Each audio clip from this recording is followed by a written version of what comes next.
So I'll tell you a crazy story. A buddy of mine was visiting recently, a friend from back home, and his wife told me this story that his kid, they thought he was special needs, maybe he had sort of a neurological disorder because he was sort of emotional, or not emotionally, educationally behind his peers. Turns out he was just deaf. He needed a cochlear implant.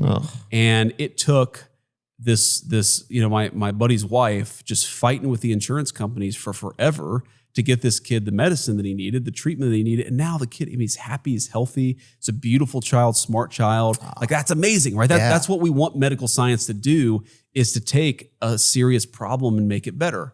Well, why do we have a medical system in this country where too many people can't get the treatment that they need? And it's a complicated answer to that question. But one of the big problems is, and I don't think most Americans realize this, we subsidize. When you go to the hospital or you go to the doctor and you pay out the rear end for a treatment, you are subsidizing all of the therapies all over the world. Tell us what subsidizing means. Some people won't know. So basically, we pay more so that Europeans and other parts of the world pay less. So we fund all the innovation, we fund all the development of new drugs, and then Americans pay way more. That's why, Americans, we spend 22% of our economy on healthcare. The Europeans average out about 10 or 11%.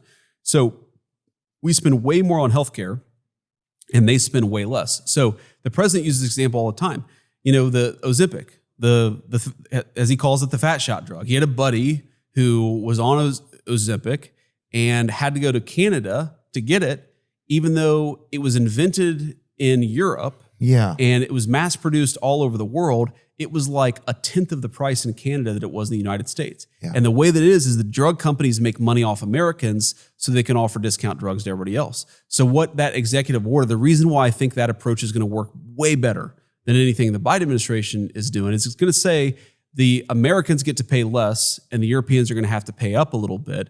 You'll know more about what you're spending on, but it also is more fair to Americans. And I think that's a win-win scenario, because you can't expect Americans to pay 10 times for prescription drugs what other people pay. It's also, by the way, not that this is the main issue, but it's bankrupting people and it's bankrupting our country. Because we spend so much more on healthcare, and that's a major driver of our budgetary problem. It's the number one cause of bankruptcy is medical debt. Yes, and it it's is. like people aren't afraid to get sick because they'll be sick